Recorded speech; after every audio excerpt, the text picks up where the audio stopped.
Thanks for listening to The Derivative. This podcast is provided for informational purposes only and should not be relied upon as legal, business, investment, or tax advice. All opinions expressed by podcast participants are solely their own opinions and do not necessarily reflect the opinions of RCM Alternatives, their affiliates, or companies featured.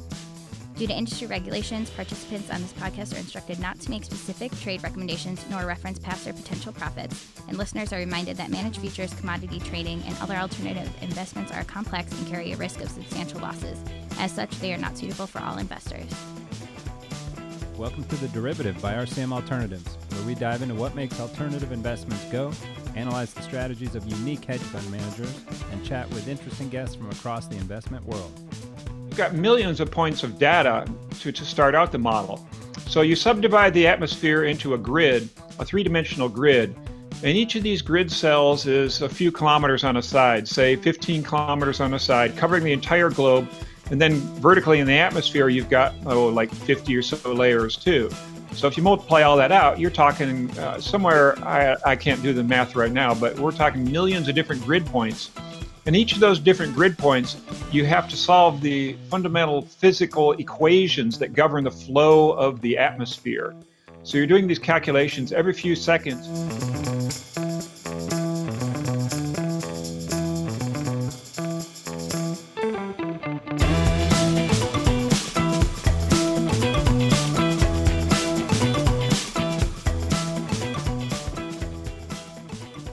Hi, everyone. Welcome back.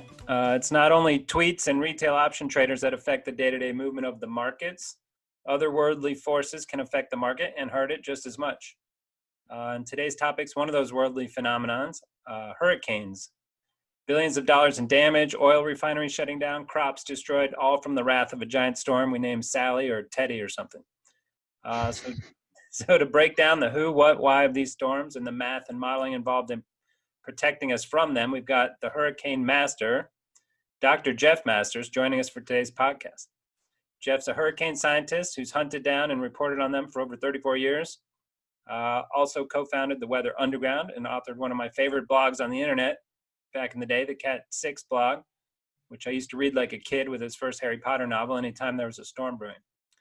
So Jeff now writes for the nonprofit website Yale Climate Connections, and we're excited to have him on today's podcast. Welcome, Jeff. Well, thank you very much. So I have to start with your old job of flying hurricane hunters. Tell us everything. How'd you get into that? What was it like? Was it as insanely dangerous as it sounds? What kind of person you got to be to fly into the storm? Yeah, I started that way back in 1986. I was just a young, fearless kid, age 25, and had a master's degree in meteorology and wanted to go, see the world's most impressive weather. And I thought it was a dream job. And what I did is I worked as a meteorologist on 2 weather research aircraft that flew out of Miami, Florida, run by NOAA, the National Oceanic and Atmospheric Administration. And in the summer, we'd chase hurricanes. In the winter, we'd go do winter storm projects. In the spring, we'd look at severe thunderstorms. So it was really an ideal job for a meteorologist. I mean, you got to fly all over the world and see the most incredible weather phenomena and work with the greatest scientists in the field, because each of these field projects featured some of the biggest names in weather. And early on, I got to work with Dr. Ted Fujita, inventor of the Fujita scale for tornadoes. And then when I flew into hurricanes, I worked with all the top hurricane scientists, including Bob Ripley, who went on to become the director of the National Hurricane Center, and some of the other heads of the NOAA's research division. So really a dream job, and really wasn't as dangerous as you might think flying into the eye of a hurricane. When you're out over the water, there isn't that much that you have to worry about with respect to intense thunderstorms. You don't get the kinds of shearing motions and large hail that you see in a Midwest severe thunderstorm. So out over the water, it's not cold enough generally.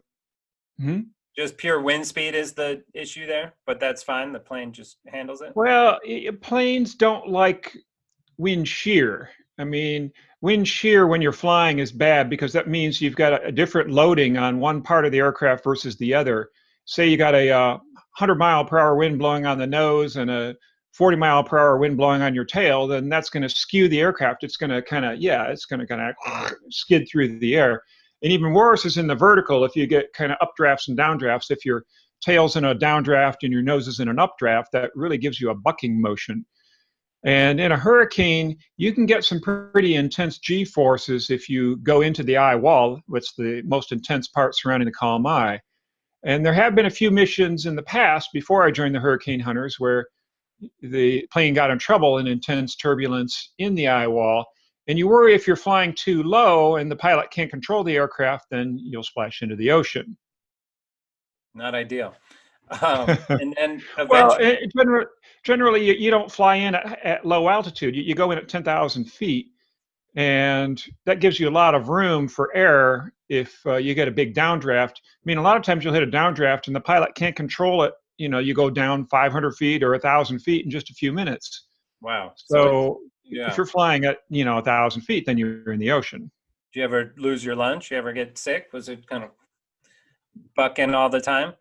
I personally did not, but we certainly carried barf bags on every flight. And, we always had reporters on board. They always want, Oh, really? ride. Yeah, they ride in the back and take photos and, report on what it's like to fly through a hurricane. And there were a few reporters who weren't used to the turbulence that would lose their lunch. And that's still to this day? They got reporters on them? Oh, sure. Pretty much. Yeah.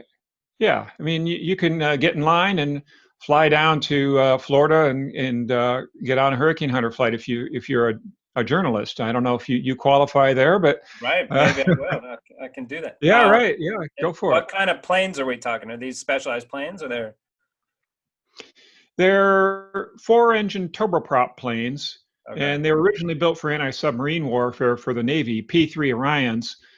That's what NOAA flies, and the Air Force flies C-130s, which are also 4-engine turboprops.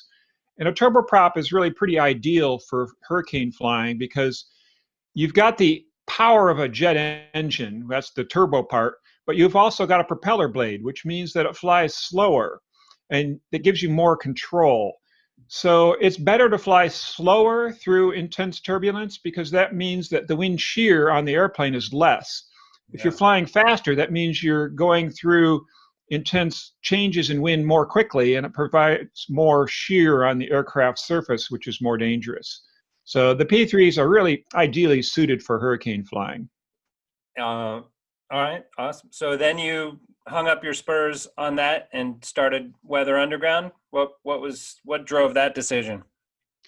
Well, the thing that drove me to leave the hurricane hunters was my final flight, which you didn't ask about. Okay. I don't know if you read my story of flying into Hurricane Hugo. What wasn't your final flight since you're Well, in a very permanent sense, it very well could have been.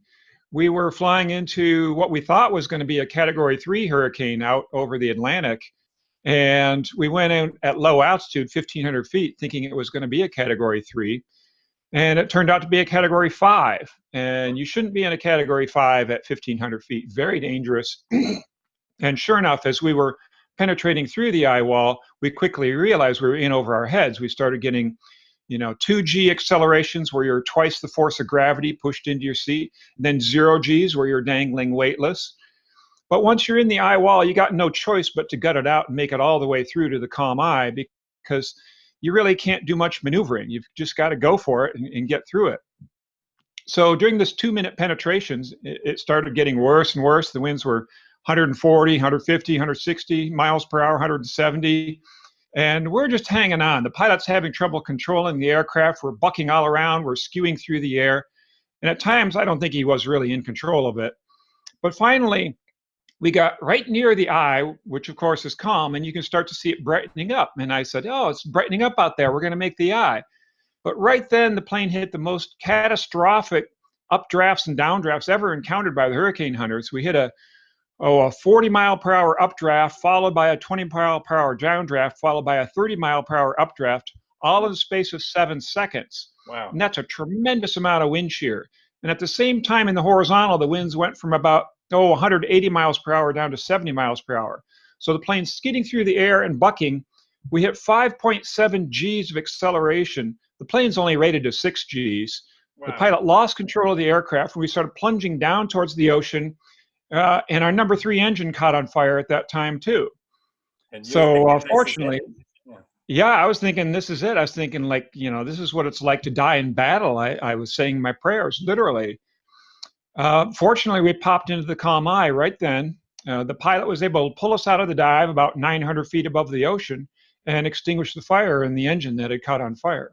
But then you had to go back through the wall. What was that Well, like? yeah, that's Like, not we're good because, saved, except we have to do it all again. yeah, you barely made it through on 4 inches. Now you got to get out on 3. And And we looked over and is there room for them not to climb much. There inside the wasn't much room because the eye was only about 10 miles in diameter, and a big plane like the P3 needs about a 7-mile circle in order to circle. Yeah. And as it turned out, we weren't really sure where we were in the eye, and we saw a wall of clouds in front of us, and we had to turn to avoid that, thinking it was the eye wall. Well, we were off to one side, and the pilot turned us right into the eye wall again. And uh, he was able to bank us over at a really steep angle, like a 30-degree angle. So we stayed out of the eye wall. But, we're sticking one wing into the eye wall, one wing out. The plane's bouncing around. We're like going, oh, crap.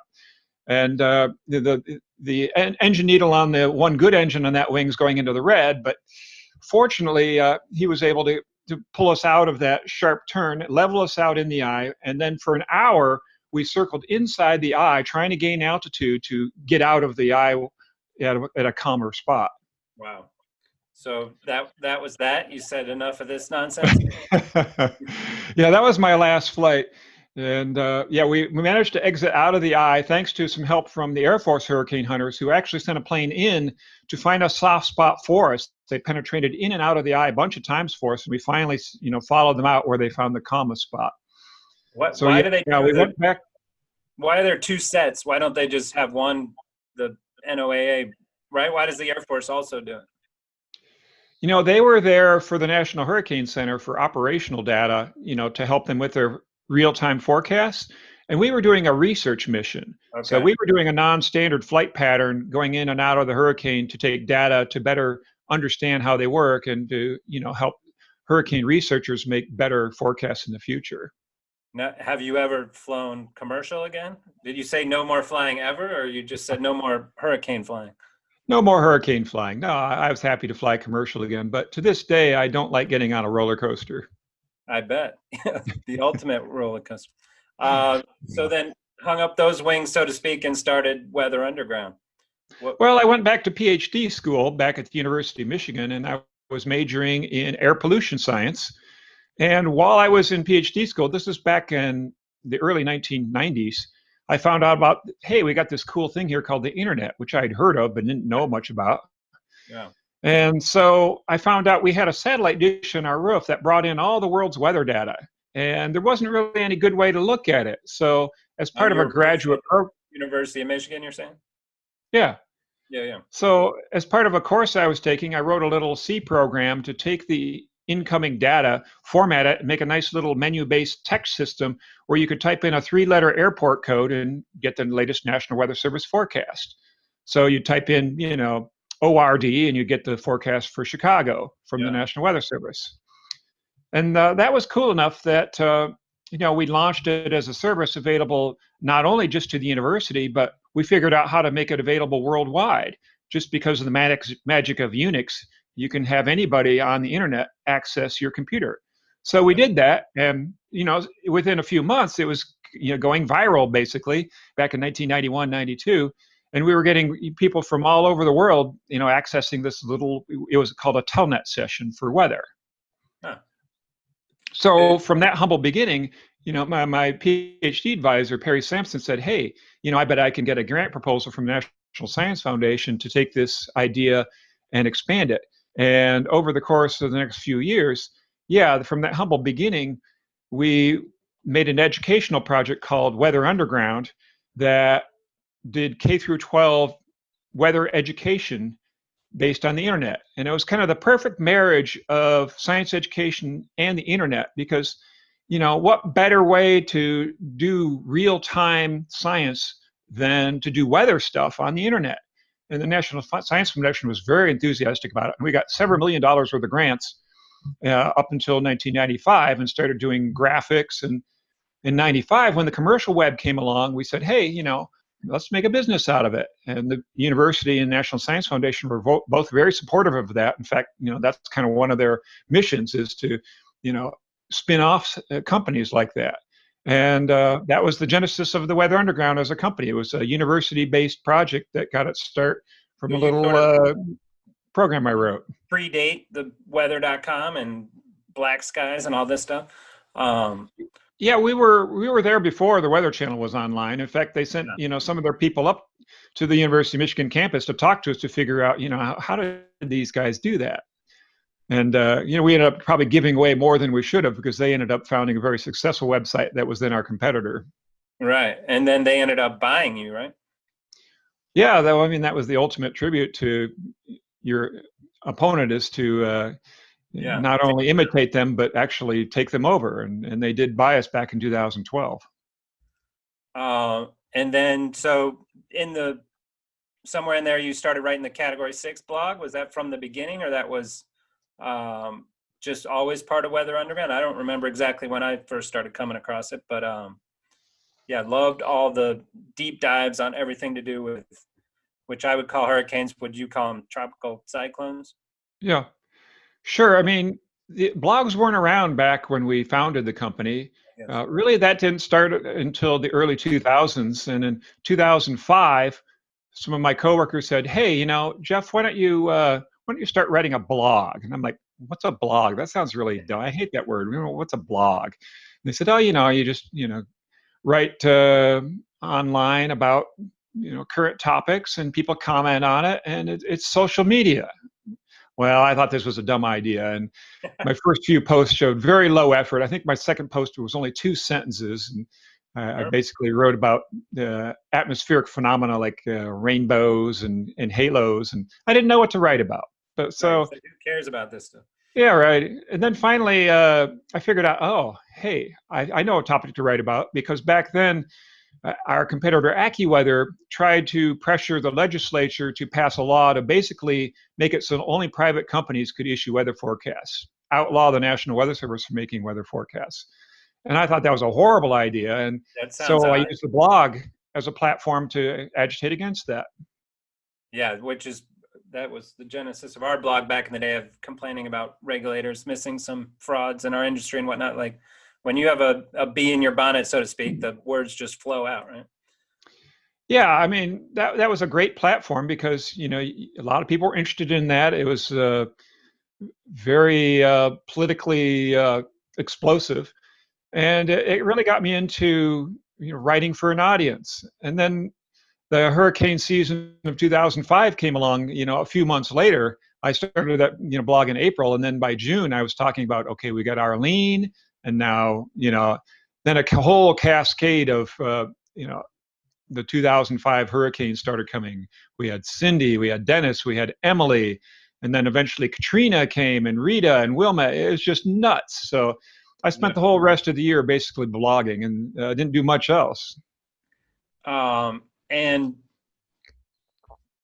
it seemed over time, to become more data-driven, maybe it was always that way, but in my mind, it seemed to become more data-driven, and you started getting more into heat content and wind shear and all the rest. Like, was that from the beginning, or did it become more data-driven as time went by? It became more data-driven as time went by. I was not trained as a tropical meteorologist. My background was in air pollution. So I was kind of feeling my way along very carefully, not knowing exactly what I was doing. And I focused mostly on putting storms in a historical context, which is something I really like doing. And to this day, that's kind of my forte, is putting extreme weather events in historical context. How unusual is this? How extreme is this?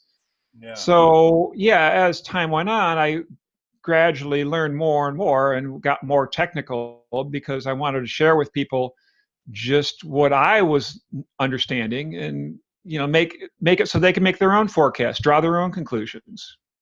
Right, which I've always appreciated. I felt that. So you succeeded in that, because I would read the stuff and make my own conclusions of, not from a weather standpoint, but like, okay, this could build, and you kind of had that probability as well function of, this could become something much more dangerous than currently getting credit for. And what I like to do is I like to take people to other sites.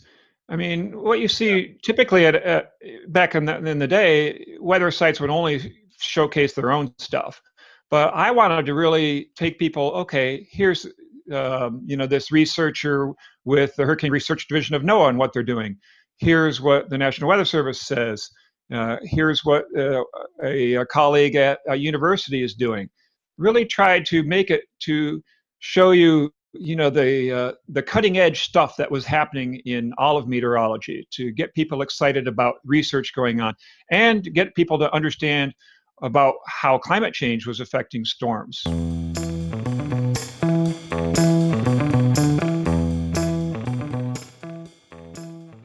So let's talk about that a little bit, of the research that's going on in the modeling. I saw your post a while back on how successful were the 2019 models and kind of analyzing the tracking error, so to speak. So maybe first just give us a general overview of what those models are doing, who came up with them, and we can dig in from there. Okay, we've got about 5 or 6 main computer models that are used by the National Hurricane Center to generate their forecasts. They're singular. Some of these, So is it an ensemble of those 5, you're saying?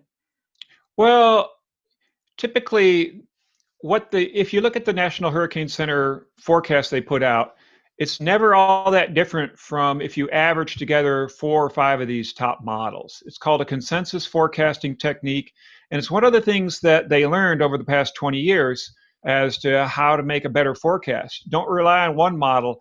Take a combination of models, average them together, maybe throw out one that's kind of an outlier, and if you go with that, then you can make a really successful forecast. And over the past 20 years, NHC has cut down their forecast error by over a factor of 2. And that sort of ensemble or consensus forecasting technique is a large reason why. The other reasons why are computer power has improved massively over the last 20 years. And also, we've learned a lot more about how to make models of the atmosphere and more about what's going on inside of a hurricane. So improved understanding of the storms. Also factoring into that is improved data from satellites and buoys and ground stations, things like that. So a lot of factors have come together to make these successful forecasts. So better processing, better inputs, and better modeling equal better outputs.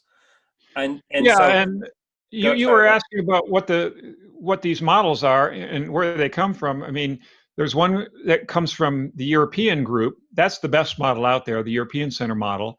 The American model is not quite as good, but still pretty top notch. It's called the GFS model.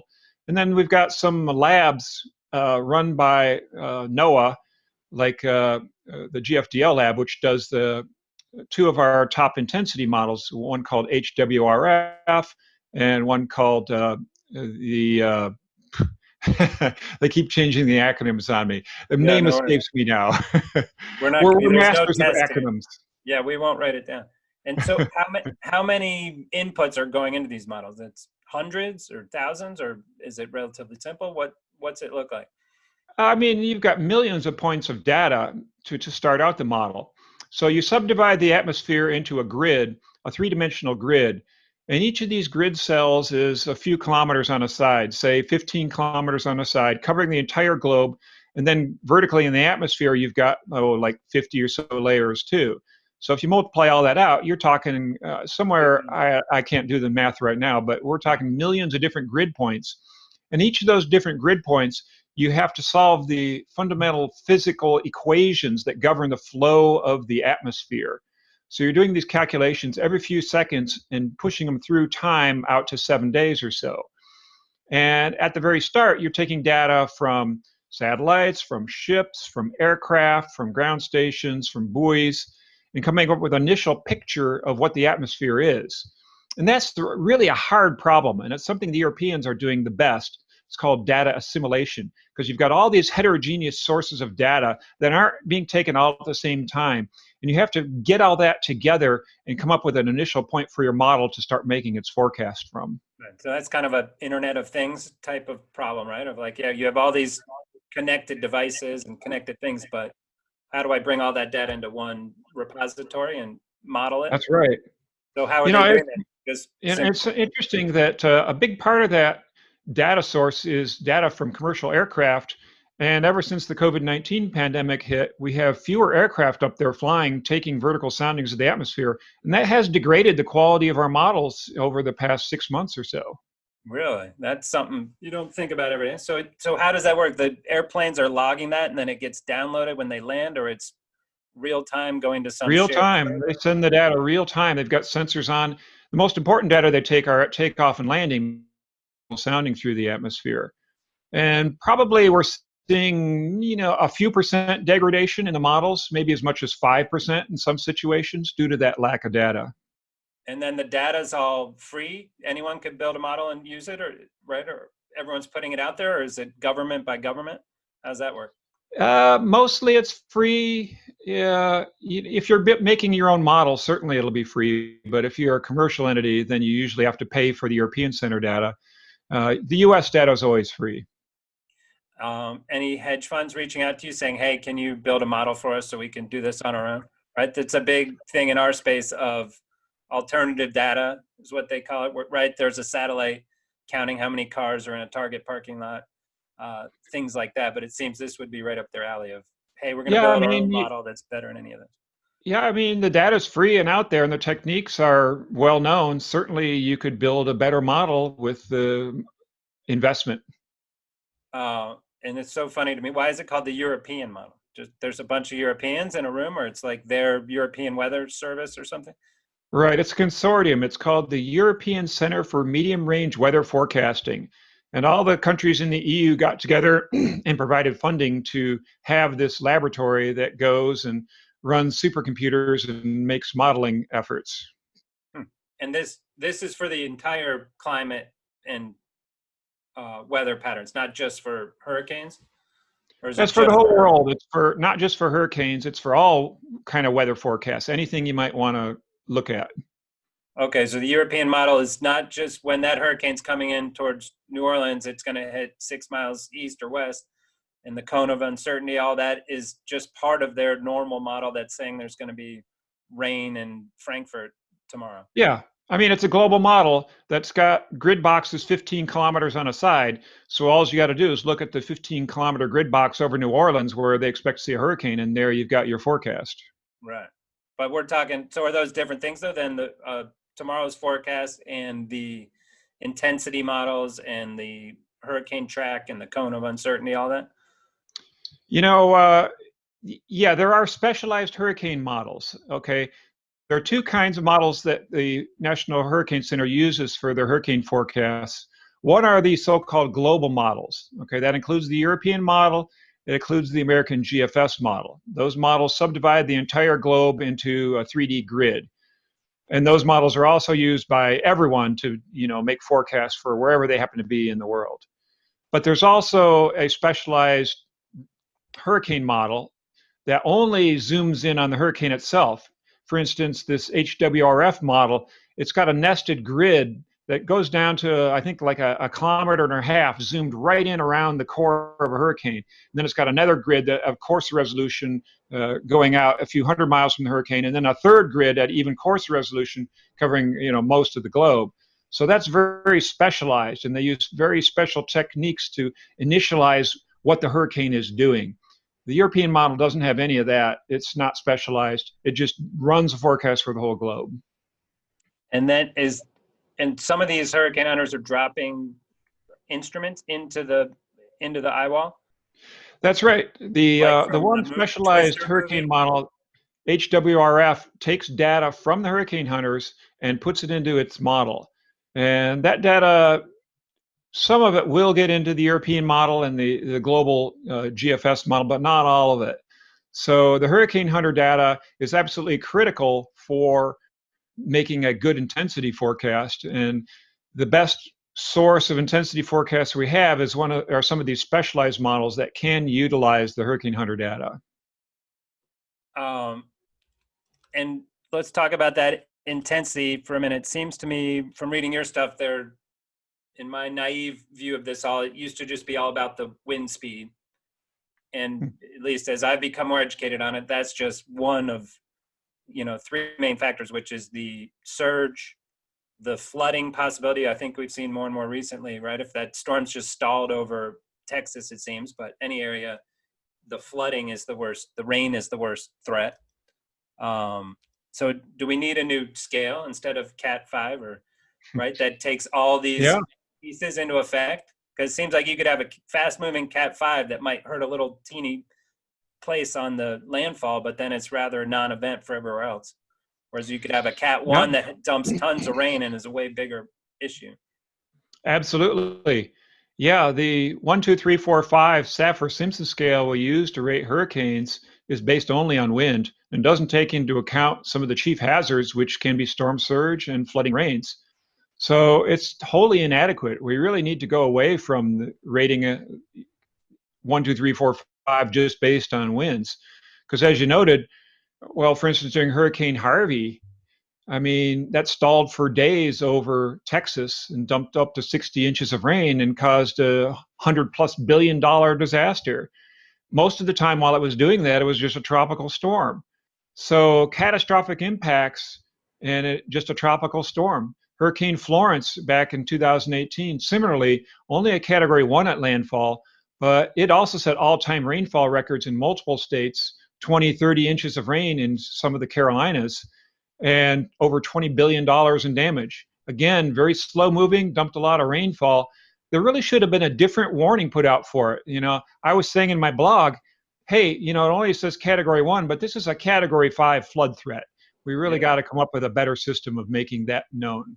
My vote would be basically average the three threats and give that it's a Cat 4 because it's only a Cat 1 wind, but it's a Cat 5 flood event, so we're calling it a Cat 4 or whatever. The Europeans have a simpler system that maybe we could go to. They just got yellow, orange, and red alert.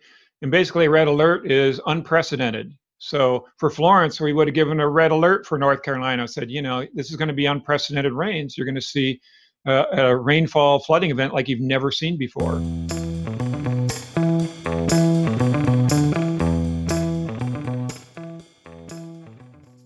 There's these hedge fund world catastrophe bonds. Are you familiar with them? Some, yeah. So essentially, the insurance companies don't have the balance sheet or the desire to write all this insurance on all this high-priced real estate in coastal regions.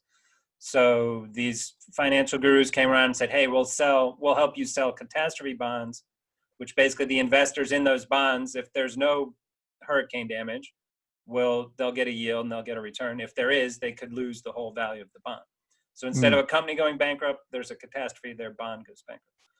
But the fine print there, so in a Florence or a Harvey, it was flood damage, not hurricane damage, and so the bond doesn't pay. So it seems, it seems like a pretty big mismatch between what's trying to be done there. And you've been very good at quoting like the financial impacts. Do you see that growing dramatically? Like, is that because just inflation overall? So I threw a lot at you there, but let's start with the financial impacts. What are you seeing over time there? Yeah, it's a difficult problem to figure out just how much of the increase we're seeing in financial damages is due to storms getting stronger and how much is just due to the fact that more people live by the coast, they have more stuff, and therefore the losses are higher. I think that's the dominant influence, the fact that we're more prosperous, more people are in harm's way. But storms are getting stronger. I mean, it is an expected consequence of climate change. You put more energy into a system, you're going to get stronger events. And particularly with respect to hurricanes, that means higher winds and bigger storm surge and more flooding rains. So yeah, we're already seeing an increase in damages, and that's going to continue, particularly with respect to storm surge, because not only are the winds that are going to pile up the storm surge get stronger, but we got sea level rise going on too. I mean, it's only about 3 millimeters per year now, but it's accelerating. And I expect by mid-century, we're going to see sea level rises on the order of a foot, maybe a foot and a half over most of the coast. And stronger storm surges are going to be coming in on top of that, causing incredible amounts of damage. I remember seeing a study by Lloyd's of London on Hurricane Sandy's damage in New York City, they found that if it hadn't been for sea level rise over the past century, the storm surge in New York City would have had $2 billion less damage.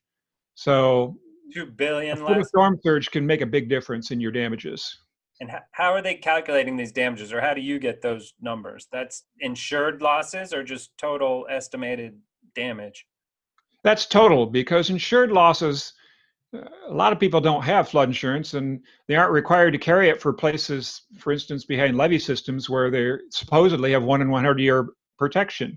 Yeah. So the National Flood Insurance Program requires you to carry flood insurance if you're going to get a mortgage, if you're in a 1 in 100 or greater risk area. But those risk areas are not very well delineated now. Those maps are old in a lot of cases. They haven't been updated for multiple years, even though they're required to be. And they don't give you the true risk, because climate change is continually adding to that risk.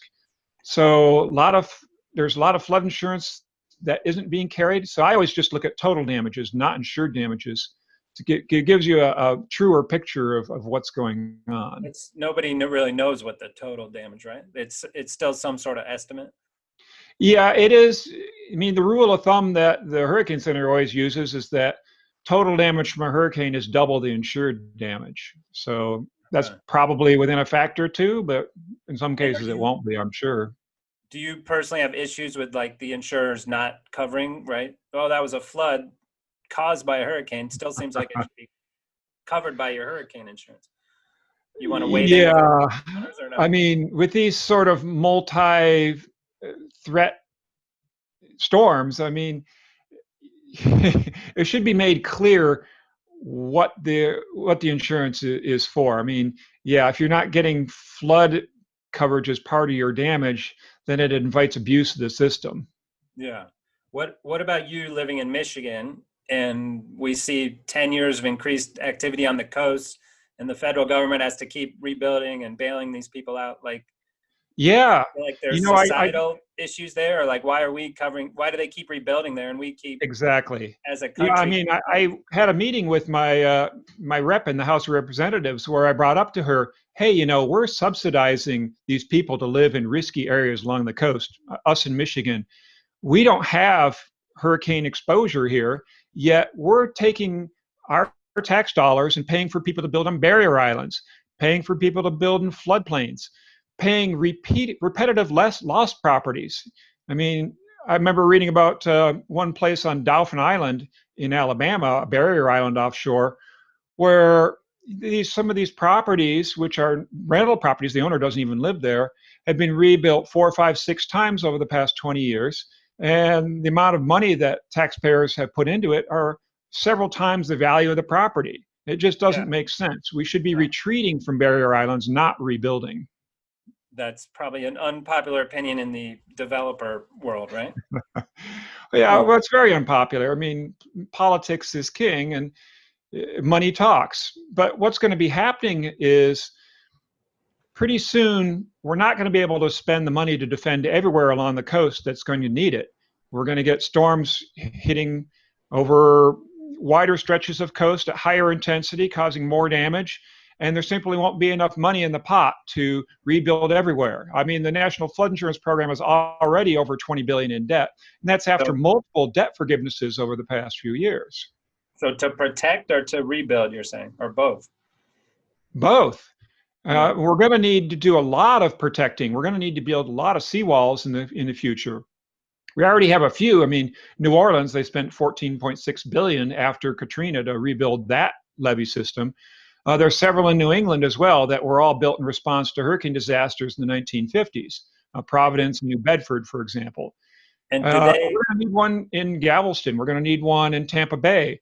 We're going to need some in Florida. There's going to be a lot of coastal defenses that are going to be needed, because if we don't do it, we're going to suffer astronomical losses. But is that even realistic, right? Like, so let's take New Orleans. So they spent $14 billion. What can it withstand?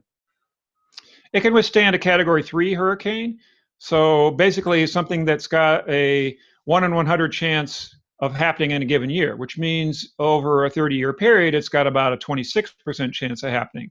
So not great protection, but better than it was.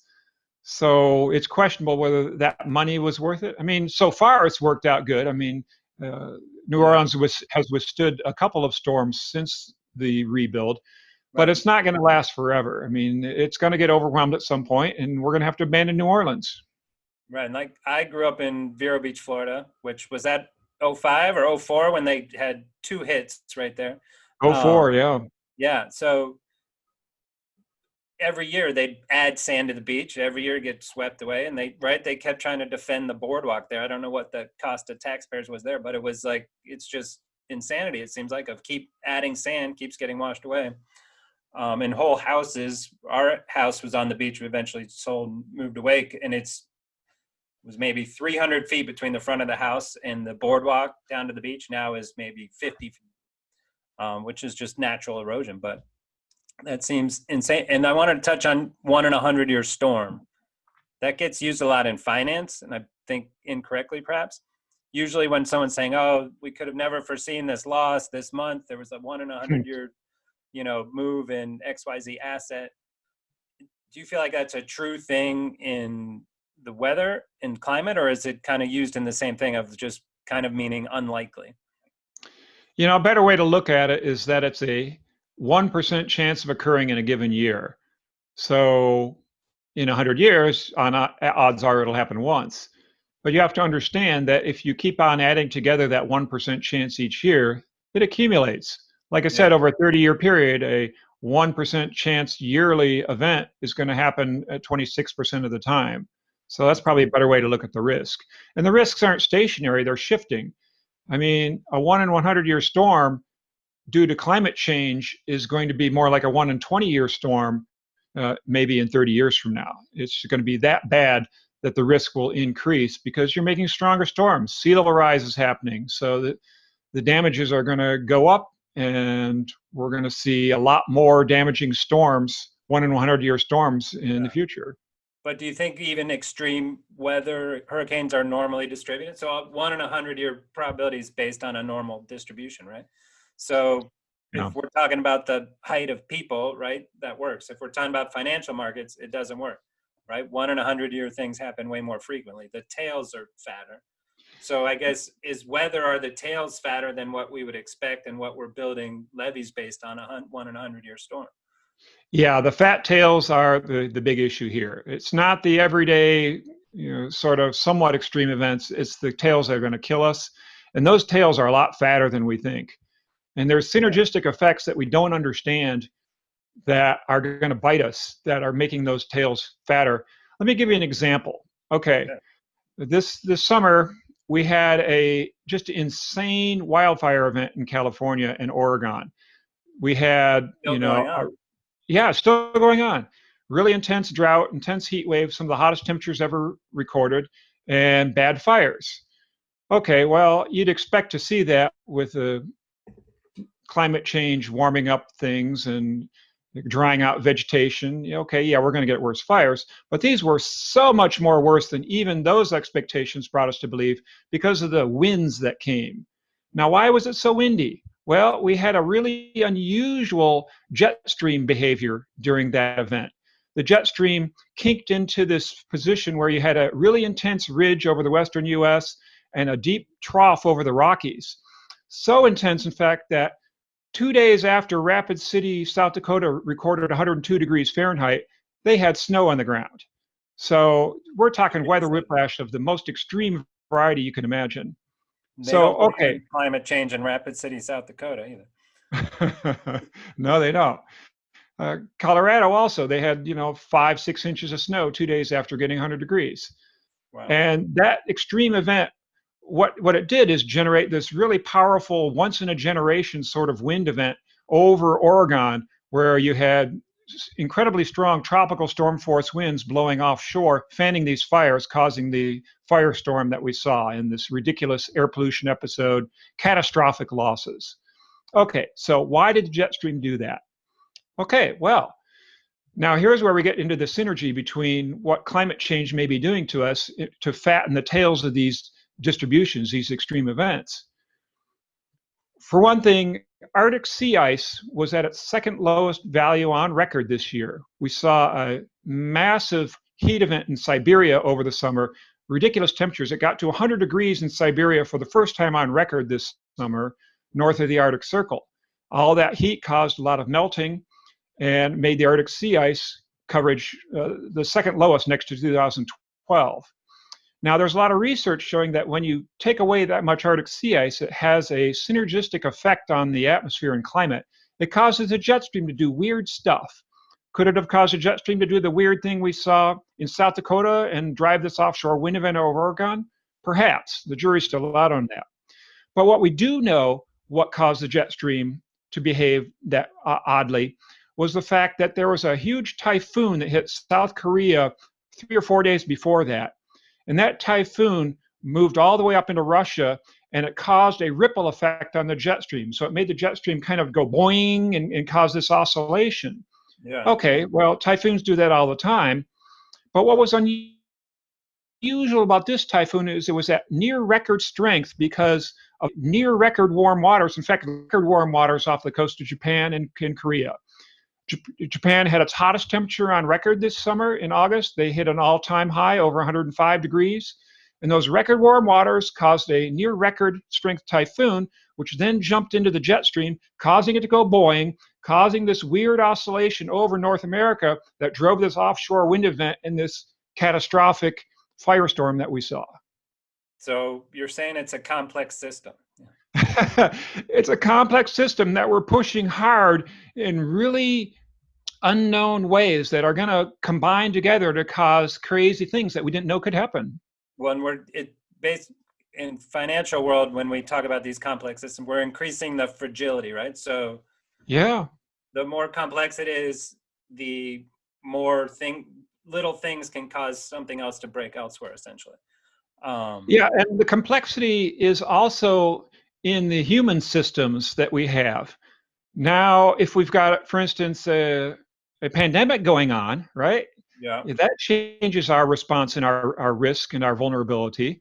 We didn't see, the pandemic coming. That's caused a lot of troubles that we didn't anticipate in some of these natural disasters that have come at the same time as the pandemic.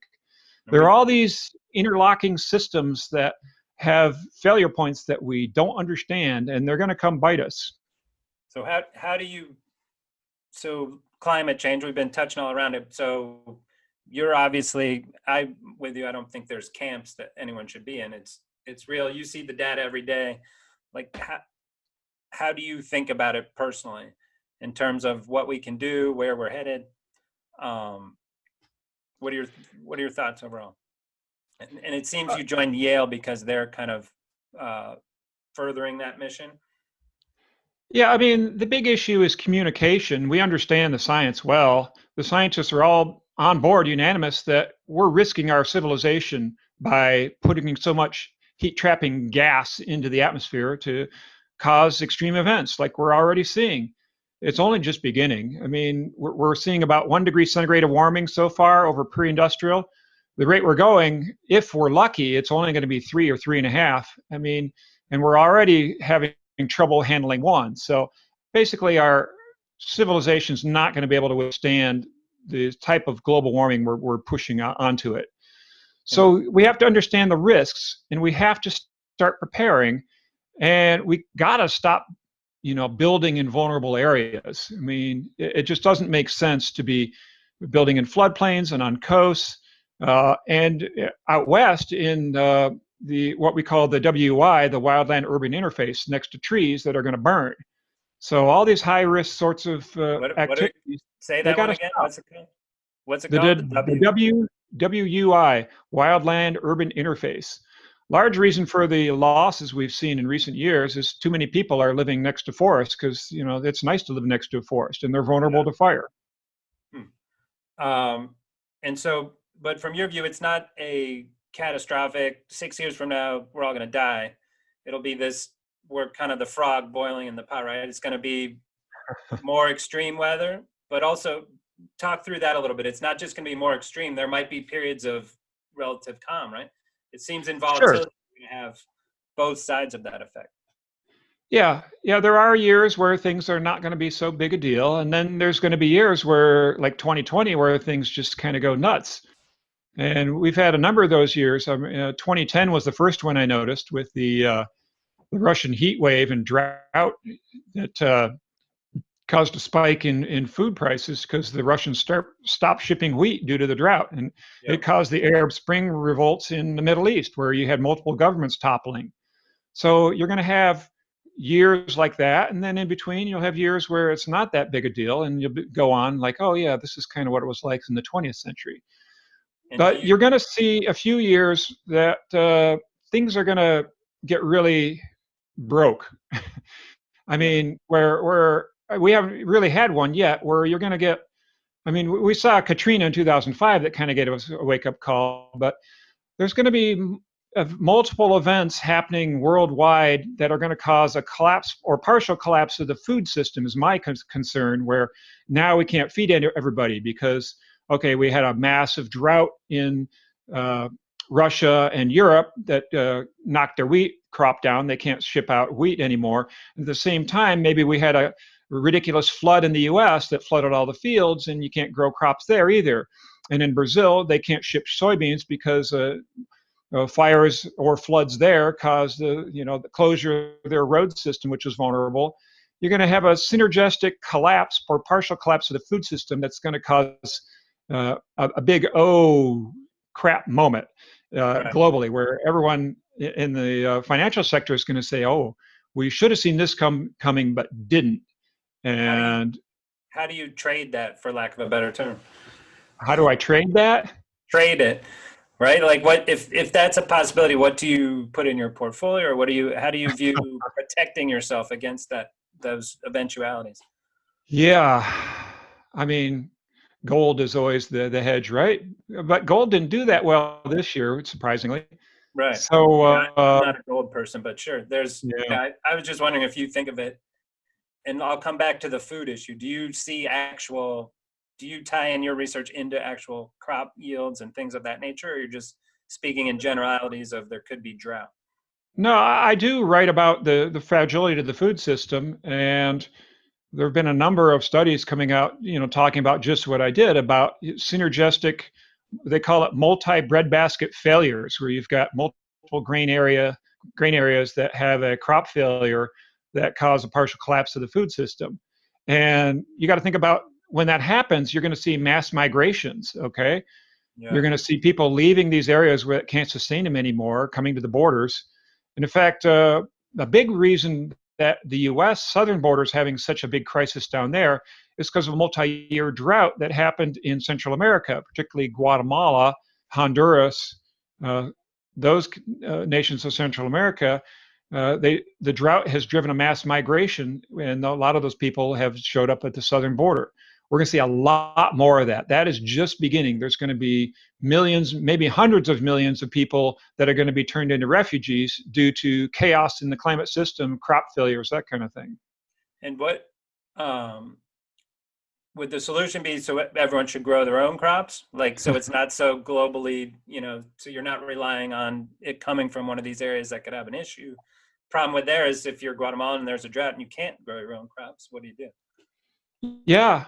I mean, it's a big problem. I mean, certainly urban agriculture makes a lot of sense to me, where you grow things indoors with solar-powered greenhouses.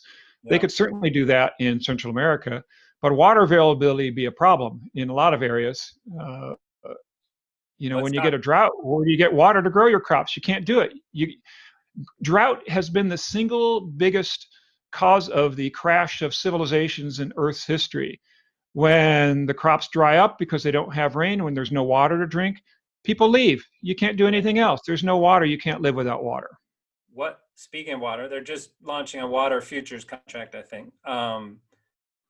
Views on water? Are we running out of it? Is it going to become more and more scarce of a resource? Are us on the Great Lakes going to have to start putting up defenses? What do you think? Yeah, investing in water is probably one of your smarter things you can do.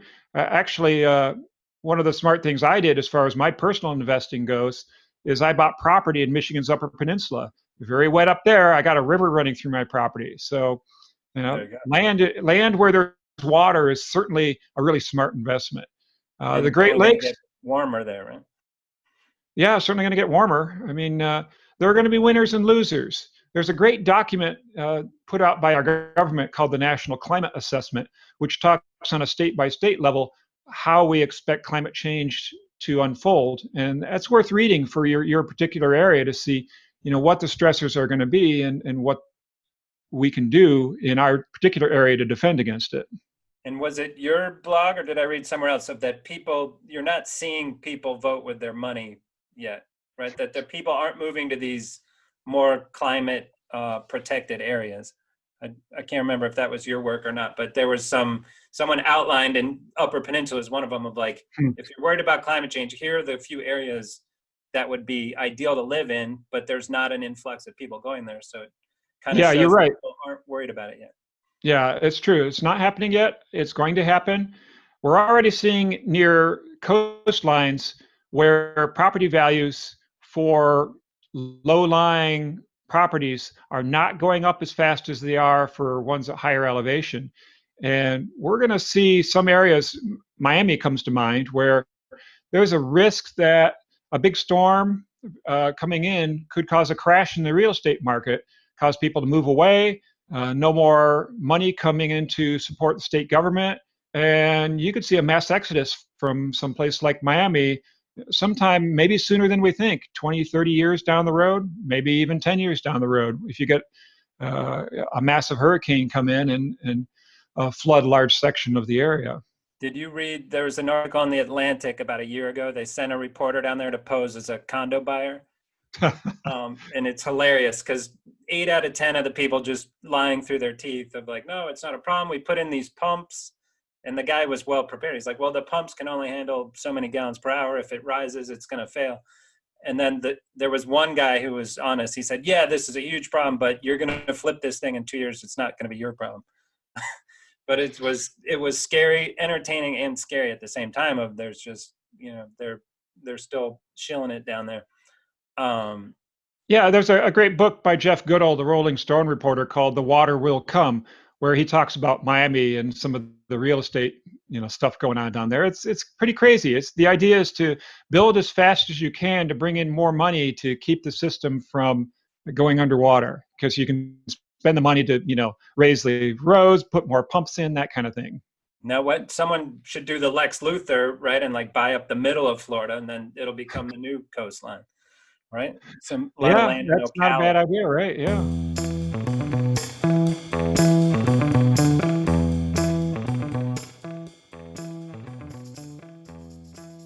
Anything else we need to cover here? We've gone wide and far. Well, you and I live in the Great Lakes. We were talking about them. We got a high water problem here too, but It's not due to rising sea levels. It's due to too much rain. And strangely enough, it was due to a lot of ice cover, not this past winter, the winter before, because it didn't allow the lakes to evaporate. But that's not going to be forever. I mean, back in 2013, we saw record low water levels. So a lot of variability in the system. And that's something in general we expect to see more of worldwide, is variability. It's a high energy system. Like I said, we're putting more energy into the system, and that means more energy to power stronger storms. But at the same time, when the storms don't happen to be coming, more energy to power warmer temperatures, cause more evaporation, drop in water levels, that kind of thing. I'm also concerned about groundwater levels in the U.S. We're over-pumping our groundwater, and that's a problem worldwide as well. We're going to see what already happened in India, day zero, where you don't have any groundwater. You turn on the tap, and there are a lot of big cities in India where you turn on the tap and it doesn't flow for multiple days per week. So we got to manage water smarter. That's a really big thing. Water, I think you're coming out from this is kind of the key to everything. Too much of it or too little. We need to learn to adapt.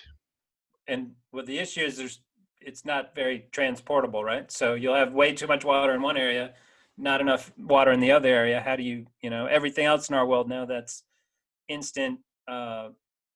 Amazon can move it from one place to another, all the logistics, but water's too heavy, and that would seem to be a key, at least in the United States. In theory, you could spend $1 trillion and get the water from where it is to where it's needed.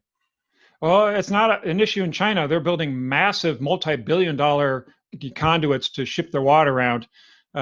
It's not working out so great for them. So I don't think they're happy about the results. But in the U.S., it's a political non-starter. You're not going to take away our Great Lakes water. Right. It's Well, too politically hot. that's what I mentioned the other day, like, or a few minutes ago, of like, do we need to start putting up our defenses around the Yeah, Great right. Lakes for when people start Yeah. coming for our water? Well, it's And happened multiple times. Yeah.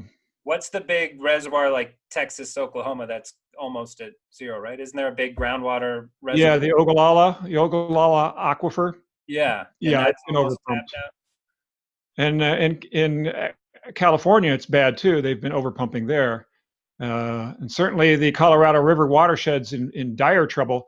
It's going to be tough to maintain the population increases in the desert Southwest because of the lack of water.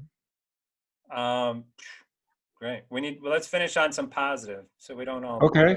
What do we have the positive takeaways that we can do it? That when we all work from home, our heat output went down, right? Yeah, certainly technology is something in our favor. And the clean energy revolution is really remarkable. It's gone a lot faster than most people expected. And even despite 4 years of government interference this past 4 years, it's really pretty unstoppable. The move to solar and wind is really coming along well, and it's going to keep going. And it does give me some hope that, with proper intelligent management, we can do this. And we've shown in the past with great challenges that worldwide, the governments of the world can come together to solve problems. We did this with the ozone hole in the 1980s. Back in 1985, we found, oh no, there's this giant hole in the ozone layer over Antarctica. This is a big oh crap moment here. We better do something about it. And we did. The nations came together. They signed the Montreal Protocol. Restrictions were put in place to no longer emit ozone destroying gases, and the ozone layer was saved. If we hadn't done that, we would have been really in deep trouble now, because the gases that also attack ozone will cause global warming as well. We would have been seeing 2050 levels of global warming right now. So there is precedent. We've done it in the past. We can do it in the future. There are a lot of very smart and hardworking people working on this. So we have the resources. We just need the political willpower to do it. We need the ability to store solar power, right? That would be a big plus. And let me ask you, being somewhat of a wind expert, I have this pet theory that wind farms you call it synergistic, but it seems too polite a word, right? The complex system, like, it seems more antagonistic of this happens and it causes a bad effect elsewhere. But yeah, aren't they taking something out of the system and then there's going to be an effect somewhere else? Like, absolutely. how does that work in your mind? Well, there have been modeling studies done where you look at a giant wind farm over the US, say, and it's extracting energy from the atmosphere. And you look a couple of days down the road, and the low pressure system that you expected to be, in this location with this intensity is off by maybe 50 miles, and it's a 5% different intensity. So, yeah, potentially you could cause a situation where somebody who wasn't going to get nailed by a storm is now going to get nailed by a storm because the wind turbine area caused a change in the atmospheric patterns. There's no free lunch. Right. It seems that there's a hidden side of that we're not expecting, but at the same time, if you put it out in the middle of the ocean or something, or I've always thought in the middle of Lake Michigan would be a good spot for a big wind farm. But that's true. I mean, in the summer, there's hardly ever any wind out there, being a sailor.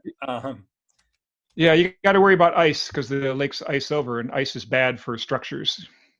True. And we need to run a public service announcement that they're not windmills, right? They're right. not milling anything. No, they're generating. They're wind turbines.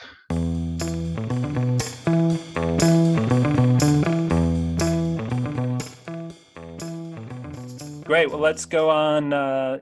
We finish out all the pods asking a few of your favorites.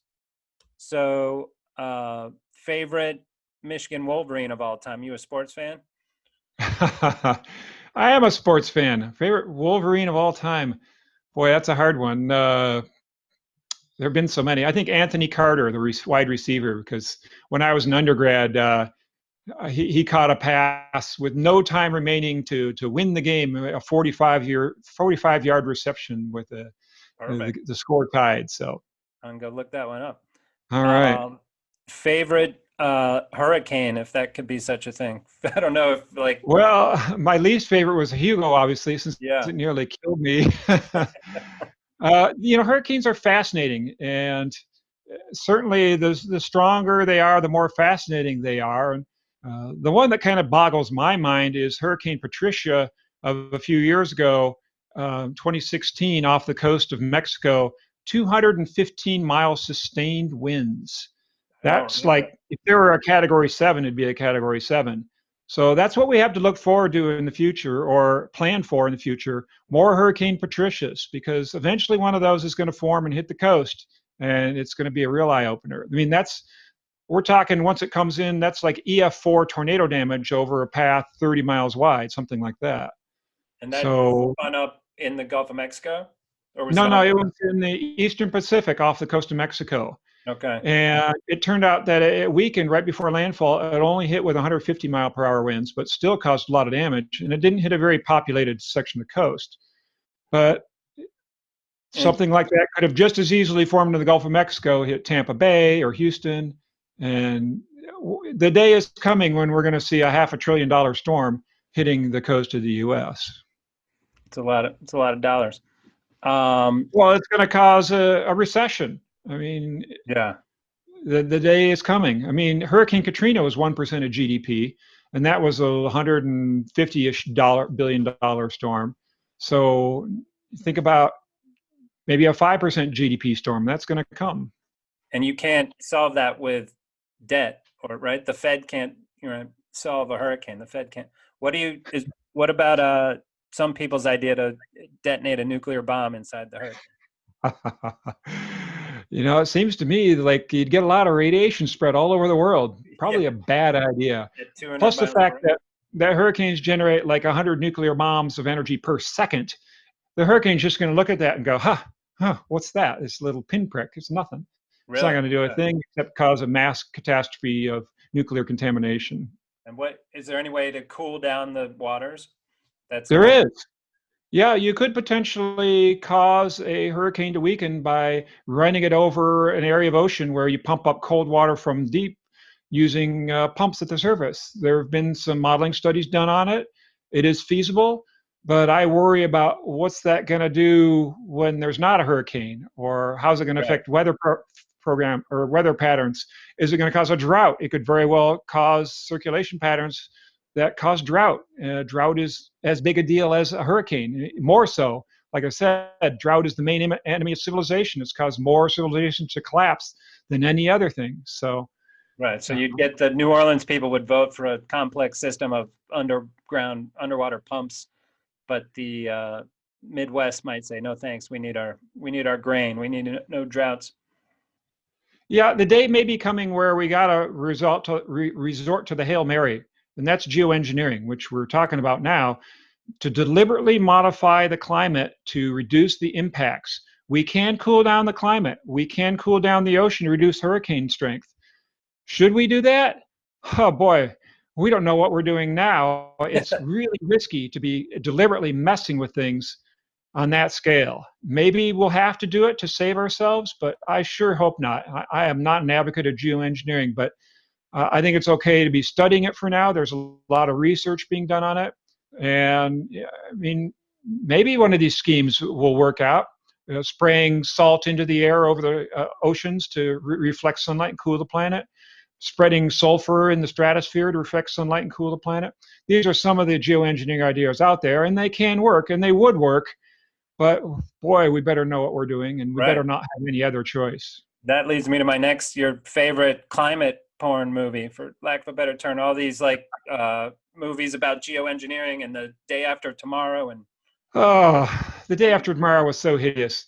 Actually, I've just finished my own fiction novel called Eye of the Superstorm, which, if they made it into a Hollywood movie, would just be dynamite. I mean, it's got all the elements. It's got hurricane hunters going into storms. It's got a big flood on the Mississippi River. It's got tornadoes hitting Wisconsin. It is so cool. I'll give you a copy. via email, you can read and decide for yourself and definitely spread the word. I haven't looked for a publisher yet. I'm still working on the final details, but that's the one that needs to be made into a movie. Wait, this is your book? You wrote it? That's my book, yeah. Oh, send it along. Yeah, I want to see Yeah. it. I mean, I got frustrated with trying to communicate, via science on the risks we face from extreme weather and climate change. So I decided to put it into a fiction story with characters. I mean, really, you can make an emotional appeal through fiction on people, via some of these movies you're talking about. And that's my little effort. Although, I don't think they're making movies these days with the pandemic. So I don't expect to be happening anytime soon. And be a little more accurate than The Day After Tomorrow? Oh, please. That was a travesty. I mean, what horrible science. Actually, I thought Sharknado was probably one of the best. Sharknado more realistic than Day After Tomorrow? I think it was a little more, well, except for the sharks, of course, but it was a more entertaining movie. I like to review weather movies on my blog. I've reviewed a bunch of them, and actually Sharknado was one of the highest rated ones on Rotten Tomatoes of all time, much better than Day After Tomorrow. So what are some of the other ones on there? The highest rated one was one that came out last year before, Crawl, about the woman who goes to rescue her father in a Category 5 hurricane, and he's trapped down in the crawl space with an alligator, or actually multiple alligators. And right. Trapped in the crawl space of a house during a Category 5 hurricane coming with alligators. What could go wrong?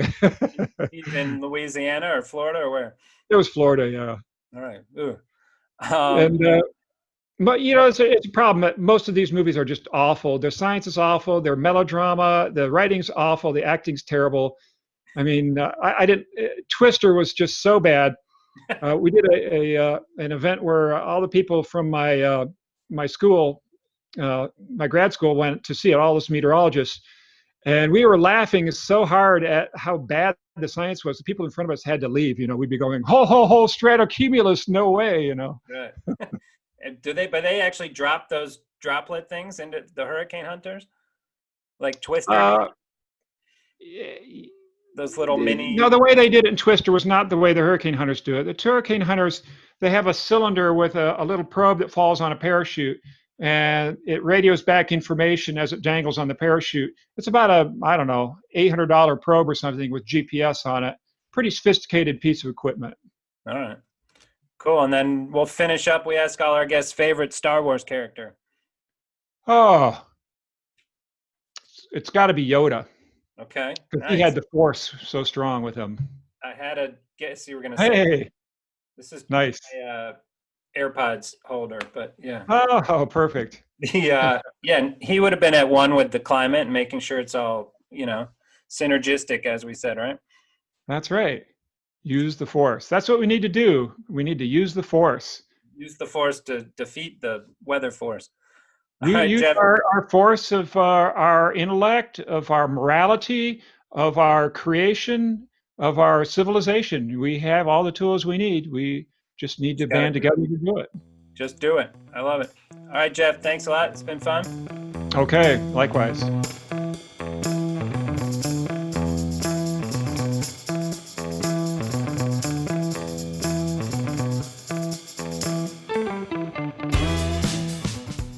You've been listening to The Derivative. Links from this episode will be in the episode description of this channel. Follow us on Twitter at RCMAlts and visit our website to read our blog or subscribe to our newsletter at rcmalts.com. If you liked our show, introduce a friend and show them how to subscribe. And be sure to leave comments. We'd love to hear from you.